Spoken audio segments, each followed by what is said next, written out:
Today we are going to be baking this cake. an awesome cake. And then Colt's gonna eat some. Yeah, it's a little bit more steps than the cookies, but if you did the cookies, this is a good next step. And we're actually cheating. We're gonna use a mix. The reason for that is that everybody asks me which mixes I use. Well, this is the mix I use for chocolate cake. All right, so what ingredients do we need? We're gonna need this cake mix, Namaste cake mix, and a 1/4 cup of cocoa powder, and then, like they say, 3 eggs, 2/3 cup oil. I'm gonna use light extra virgin olive oil, and 2 cups of water or milk. I like milk. All right. That's it. And then, and then we're gonna make a ganache topping with chocolate chips and whole milk. This is nice and fluffy, and it's not all crumbly. So it's true. It's a great nice, cake. fresh baked cake. You'll love it. Today we're gonna do chocolate cake, my favorite. This is my mix of choice, but if you have a favorite, you're welcome to use it. I just prefer this one. It seems like it turns out kind of flawlessly every time. So we're going to preheat the oven to 350 degrees, crack 3 eggs into our mixing bowl.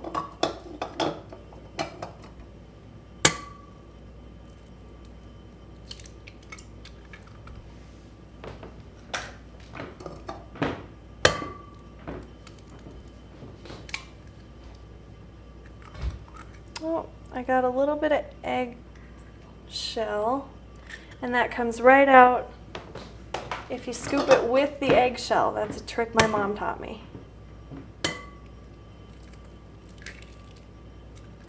And 3 eggs. Okay, I'm going to wipe off my hands. You don't want to cross-contaminate anything with raw eggs. Now, I'm actually changing a little bit from this package recipe. They recommend 3 eggs, 2/3 cup oil, and 2 cups water. I like to use milk instead because I like my cake to just be a little creamier. And I'm also going to add a few things.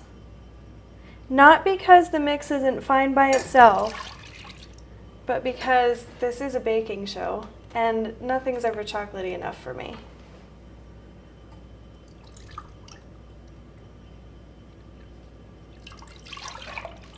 Okay, so our 2 cups of milk.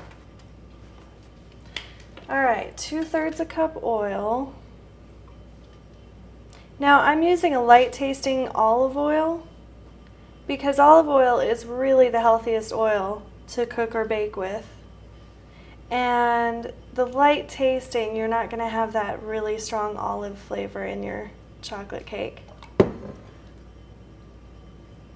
Now, I've found a lot of good cake mixes over the years, but you know, when you find one that you really like, you just kind of stick with it and you make it your own. So do the same. If you've got a mix that you've been using, go ahead and use it. Just find some little tricks to make it your own. All right, and we're going to use about a 1/4 cup of cocoa powder. I can't find my 1/4 cup measure, so I'm just going to do a half of a half. That seems about right. I'm actually going to leave that out. I've spilled some of it in, but I'm going to leave it out until after I've blended together the wet ingredients.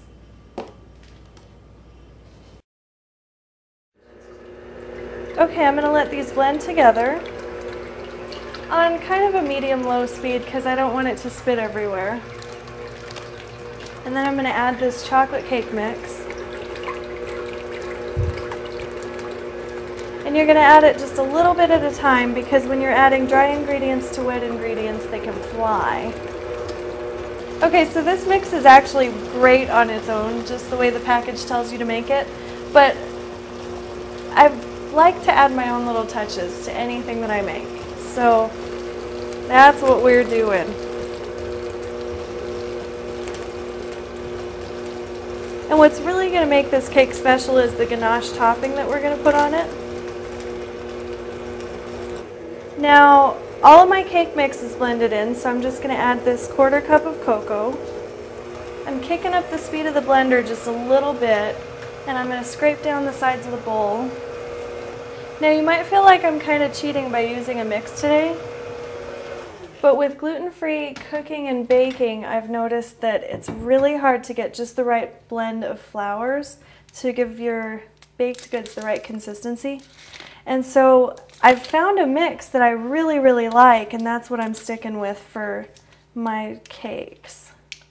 I'm going to butter up this baking dish so that the cake won't stick to it. And you know, I've never had trouble with this mix ever sticking to a pan, so I'm not too concerned, but just get the edges and the bottom and call it good. Go ahead and just scrape down the bowl one more time, make sure nothing's stuck to the sides.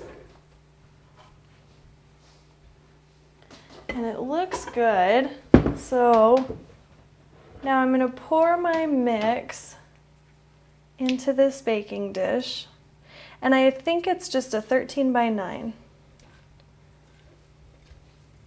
Alright, so I'm going to go ahead and pop the cake in the oven. It's just about reached the right temperature, and I know my oven well enough to go ahead and do this. I'm going to set the timer for 32 minutes. Alright, so I'm going to go ahead and make a ganache for the cake while it's baking. You're going to take a pretty generous cup of chocolate chips. We're going to use about a 1/4 cup of whole milk. And I can't find my 1/4 cup measure, so I'm just kind of eyeballing it. That might have been close to a 1/3 cup, but it'll be just fine. Okay, this is going to go in the microwave for 30 seconds at a time. You're just going to do 30 seconds, then stir it, 30 seconds, then stir it, until you get it to a pretty good frosting consistency. Alright, now this is after 30 seconds in the microwave. You can see it's really starting to melt. In fact, this might only take another 10 seconds or so. You just want all of your chocolate chips to be melted, and okay, so you're just going to get this to a smooth consistency, and then that'll be ready to put on top of the cake. Now, I'm doing this a little bit early because you don't actually want to put this chocolate on top of the cake until after it's cooled. Otherwise, it'll kind of soak in and it won't be a glaze on the top, and we want it to be a glaze on the top, unless you want it to be soaked into the top layer of cake. But I don't know. I wouldn't want that. Now you can see this is becoming a smoother consistency and it's getting shiny again. See, that's what you want. You want it to look like that. It means that all the chocolate chips are melted and everything's mixed together.